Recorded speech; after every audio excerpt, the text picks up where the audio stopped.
with 10 a day, Yeah. but eventually take that to 50 to 100 a week, to 50 to 100 a day. But guess what happens now? Once you meet them online and you take it offline, now you now have a contact. So if you are comfortable with getting on the phone, you can actually do that. So every single day, you can actually build up your contact list. So when I first started, now I have a list of 5,000 people in my contact. So if something happened to my social media or my page got shut down, guess what? I still have access to those people. So as long as you're providing value and you have the right audience, you can provide the right content, that helps builds up your contact list. So different approach, but both of y'all, a common point is you're getting the name, you're getting the contact number, you actually know who your contact, you're getting them on a list. That's great. Anybody else want to take that question before we jump? Okay. Oh, go ahead. I'll just, to answer your question, is it a skill? I don't think it's a skill as much as it is a discipline. And so anybody can make a list. And I'm from the old school. So when we bring on or on board new agents, we always encourage them to make a list. And our goal is to get to the core of who they really know and who are most influential. But as we expand on that, we all know that anybody over the age of 18 knows at least 2,000 people by a first name. And so if you utilize that and then you add the foundation of social media, it's easy to then begin to, fill out that list and add to that list. But is it a skill?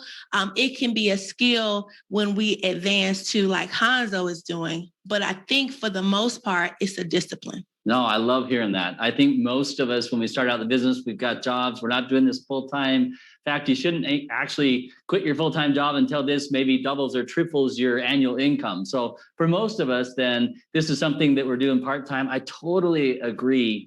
Part-time, 5 contacts a day. That's about discipline at the beginning because it's not so difficult to get 5 names. Think of friends and family and people in the neighborhood. It's just about making it happen every day. I agree. I think you want to jump in, Jonathan. Yeah. When I got started with this business, I didn't have no social media, like this gentleman here, Mr. Hanzo. I was just a guy actually who ran his own business. I ran my own home security company for the last 4 years, was doing very well with that. I never even thought I would ever leave that industry. And here I am now. During the pandemic, it ended up learning the game. And I was just going to find business, by promoting it to anyone that I run across in my business that had credit challenges. And so what happened was that, the gentleman that brought me in, Mr. Billy Scott, told me, hey, just do a post on your social media and see what happens. From there, it just became viral. And then I started to learn the system, started to learn the approach and how to turn that into business. And it was consistent from there. And obviously it becomes where, you'll learn what you're doing wrong. If you say something or they ask a question, you don't know the answer, the next time you find that answer, you start getting better and better and better and better. And you develop that skill to where now it's just a natural thing. It's like second nature. I mean, I'll be walking down the street or if someone approaches me, hey, what do? You got to know what to say. And then every day I just set up a goal of maybe getting at least 1 to 2 prospects every day. So if you just go get two a day, find 2 prospects a day, I mean, in a week, that's 14. Imagine in a month. And then from there, you got to know those numbers. So figure out your ratio, but you got to stay consistent. Consistency is a key to longevity. No, I love that. It's a little bit more of a math game, right? This isn't, there's not a lot of skills here, like you were saying earlier. This is a little bit more about just keeping at it and talking to enough people. Totally agree. All right, let's talk about, you've got that contact list. Now you're moving them from the contact list to setting the appointment. Okay, so you got to set the appointment to actually sit down and chat. Some of you are doing it on the phone. Some of you may be doing it person to person. But how do you set the appointment? How do you actually get them to show up, right? So some of us have tried to get people to come and hear about FES. Do you set the appointment and then you present later, or do you set the appointment and go right into the presentation right away? How do you guys do it? Okay, I'll go. Well, first of all, it's a few key fundamentals that you must know. And if you haven't heard it, I'm going to say it. And if you've heard it, I'm going to say it for you for the second or third or umpteenth time. and not the stake. And so in other words, your goal is to pique a person's interest. So we call it peak play pass or peak play close. And so you want to pique a person's interest just enough to start the curiosity going, because the curiosity is going to get them to the show. The preview is going to get them to the movie. So the person who shows the movie to the most people wins, but the person that talks the most loses. So the moment you've opened your mouth to talk about this business is the moment that you've lost. I love that. Peak play pass. Did I get that right? I got too many P's going. I just spit all over you, I'm afraid there. No, but what great feedback. Go ahead and build on that, Jonathan. Chad, it's like, what I tell my team, hey, be in a hurry, show value, and then take it away. When you get into so much detail and all that, you might as well just do a presentation right there. and ask for the credit card. I don't get into any details. I mean, I'm going to be honest. Whenever someone even asks me for the name of the company, I don't even give them that. I say, hey, there's a lot of companies involved. I mean, we'll talk about it later. I got to run. You got to be quick. I mean, that's really deadly, because if you slip, you say one thing, you could turn them off and it's done. And I can tell you that from experience, when I would tell them, hey, you know what, if it's the business, are you open? It just depends on how you're doing it. I mean, if you say, hey, I help people with bad credit or something like that, I mean, it will turn them off, because what if they have good credit? Then you already eliminated them right there. So I just keep it simple. Are you open? And then if there's, I like the word project. I'm doing a lot of projects right now. And then my secret sauce is, hey, I'm doing a lot of projects right now. I'm doing one on credit. If you know anyone with less than perfect credit, I got a hookup. And most people go, well, me. And then that's kind of where you can follow up, and then that will lead into the appointment. And from there, the appointment's very simple. It's just saying, hey, were you serious or were you just kidding when you said you wanted to work on your credit? And then they will say yes or no. And if they say, yeah, then great, and then that's when I'll get into the dialogue. I honestly don't call them first. So if I get the digits, like the olden days, getting the digits, like, what's your digits? If I got the digits, what I would do then is I'll text them and say, hey, were you serious? Or were you just kidding when you said you wanted to work on your credit? Or were you serious? Or were you just kidding when you said you wanted to make some extra income? And then from there, they'll say, I was serious. Okay, great. And then you get into it, like if it was a credit deal, I'll say, hey, do you know what's on your credit that you want removed, or what's going on? And I find out a little bit. And then from there, I mean, it's just about taking control of and showing that you know your stuff. And that's a whole another training within itself. Yeah. So I want to make sure before we go to the whole overview and, showing everybody the presentation, I want to make sure everybody just caught what John just said. It's really important. So we're out there setting appointments, but then we don't go into the presentation right away. This is an actual step. So you get names on the contact list. You're setting that appointment. They may say, hey, what is this? Tell me about it. I got time right now. John's taking it away. Say, no, we're going to meet on this date at this time. And then we're going to kind of go. So it's an actual step in the process. And if you kind of keep control of that process, you're going to have a lot more people joining you, John. I think you just hit on it. I think a lot of us get with a friend or a family person, they ask a question and we just go verbal vomit all over them. And it sounds like you're doing it different. You're treating it as a step in the process. Serious money. This is what I say. Serious money requires serious time. That's it. Hey, we'll talk later. Hey, you know what? I'll get back to you. And then if they ask, they're persistent. Hey, is this a pyramid? Hey, do you like pyramids? They're going to say yes. Then, hey, you're going to love this business. If they say no, you're going to love this business, because honestly, you don't need to recruit a single person to make money here. You could just sell. I mean, we have guys doing that already. So it really, it relates to different types of people. So whatever that they want, we can do it. So who else wants to talk about setting the appointment? Anybody else have anything want to share? Good stuff, by the way. Great stuff. So what I like to do, I like to qualify everyone. So basically, as soon as somebody reaches out to me, is like, what exactly are you trying to accomplish?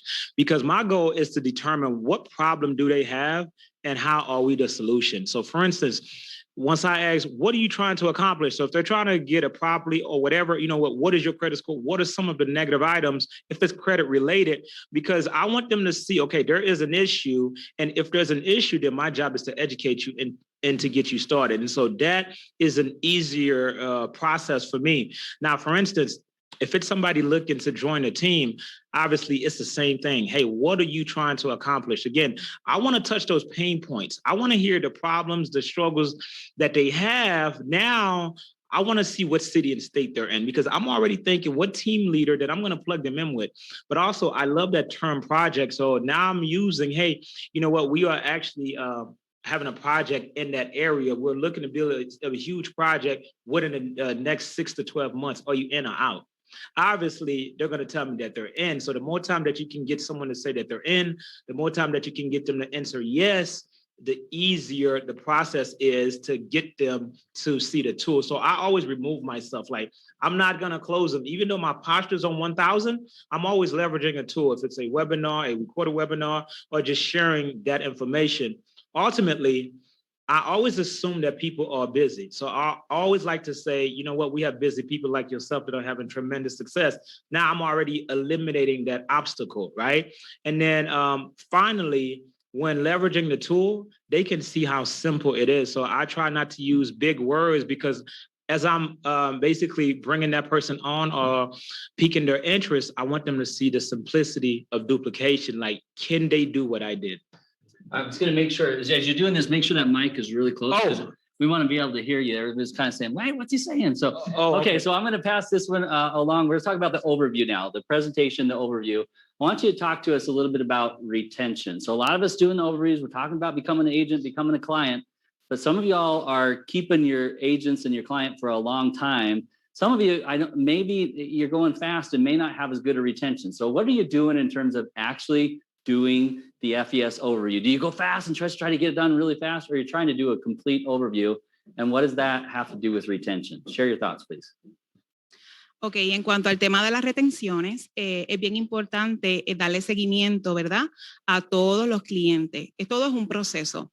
Una vez tú escuchas al cliente y una vez hayas escuchado y hayas adaptado, ¿verdad? Según la orientación del cliente para sus servicios, una vez el cliente ingresa a la compañía, ya en ese momento hay que darle follow-up al cliente, hay que darle seguimiento al cliente, hay que darle las diferentes, ¿verdad? Alternativas que el cliente debe de tener de cómo bajar sus cartas en el caso de cliente, cuál es el proceso correcto para imprimir sus cartas, cuál es el término que el cliente necesita para que firme sus cartas y entonces las envíe el cliente directamente a la compañía, y siempre debes de darle seguimiento y tocar base con el cliente por lo menos de 30 a 45 días si tiene alguna duda, si necesita algún servicio. Y cada vez que el cliente te llame, siempre contestarle el teléfono. Para mí, en lo personal, eso ha sido clave en retención. Siempre contestarle al cliente y siempre estar para las necesidades del cliente. Eso funciona muy bien. Y en lo personal, a mí me ayuda muchísimo. All right, Jonathan, take that one. What do you do? So, I mean, when I'm breaking it down to a client, you know, obviously how the service works, that's one side of it. Making sure they clearly understand. I like to go at a tone that they can understand. If they're elderly, for an example, I would talk slower. I would make sure. I like to always tell stories and examples so they get it. If they don't get it, a confused mind does nothing anyways. So you want to make sure they understand.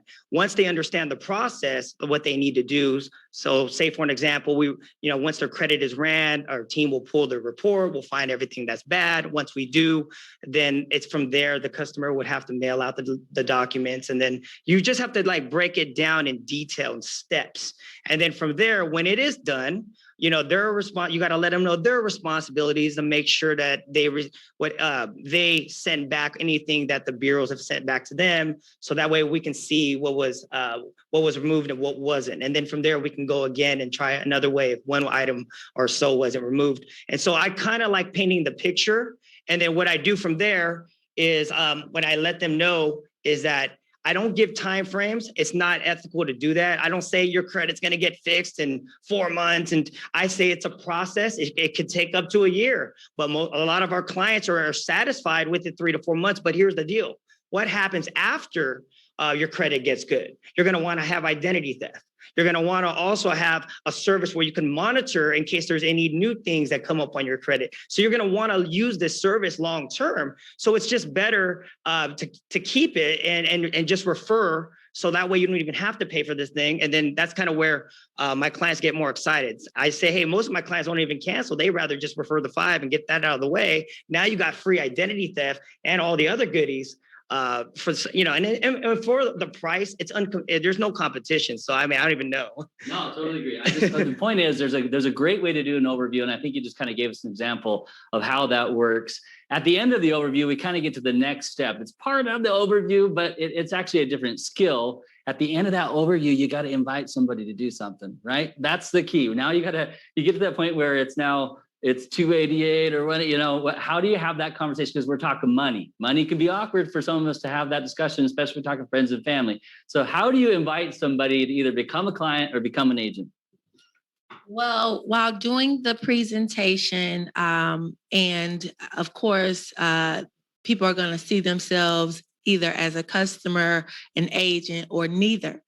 And so your job to close effectively is going to be coming up with the objection and handling the objection before it is even presented to you. So when we close, we tend to close with 4 different objections. So number 1, you're looking at this and you don't believe it. Number 2, you're looking at this and you don't believe in yourself. Number 3, you're looking at this and you don't have the time. And number 4, you're looking at this and you don't have the money. So when I cover number 1, number 2, number 3, number 4, I'm going to cover the spectrum of everybody that's listening to me. And so number 1, if you're looking at this and you don't believe that, it's unfortunate, but we are documented, and documentation beats conversation. Number 2, you're looking at this and you don't believe in yourself, and that's okay too. Grab a hold of our coattails. We're going to take you there. Number 3, you're looking at this and you don't have the time, and that can be a real one because you spread yourself, thin. But ultimately, everyone gets 24 hours in a day. So what Bill Gates does with his 24 hours versus what you do with yours determines his wealth and assets. And so what we got to do is do something different in our time. And number 4 is the real one. If you're looking at this and you don't have the money, the definition of insanity is doing the same thing over and over again, expecting a different result. So it's March 27, 2021. If you're looking at this and you don't have the money, I can only guarantee you one thing. March 27, 2022, you still won't have the money. Yeah, I mean, we're just getting lots of chats here, nuggets. Everyone's writing that down. I know people's hands are probably worn out after taking them, but great feedback about how you invite somebody, helping people categorize themselves, find a place that they want to fit. Get it out there. Get the awkwardness on the table. Let's have the discussion. I totally love that. Jonathan. And so, Chad, like what she just said, I mean, she mentioned there's only 24 hours in a day. We don't have time to waste. And I noticed after so many interactions with so many different people, I had to figure out a way to prevent myself from losing time, because that's all you can't get time back. And so when I'm talking to a client, I just like to keep it 100. I like to keep it straightforward right from the get, so they know I mean business. I let them know, hey, you seem like a nice person. I don't want to waste your time. I hope you could do the same for me, because of the fact that if you're not in the position to make a decision today and tell me either yes, you see value, or no, I don't want to move forward, even going into this 20-minute conversation. And it's just that I don't want to waste each other's time. And usually when I break it down in the very beginning, they're ready. It sets the tone. So at the end, I kind of know, it eliminates that, oh, I want to think about it. Or, I like to know, hey, you're going to make a decision today, right? Or I'm not going to waste the time. I'm not going to take the time I'm not going to invest that time. But from there, if they say, yeah, I'm ready to move forward, I hope you could respect that. I'm just, I'm a straight shooter. They love hearing that. I don't know why. It just works. Once I say that, then I get into it. I tell them how it all works. And then once I go over the program and I kind of break down the steps, then from there, we're going to get into that, which one do we do? And here's my sauce. This is what I do. And I had to kind of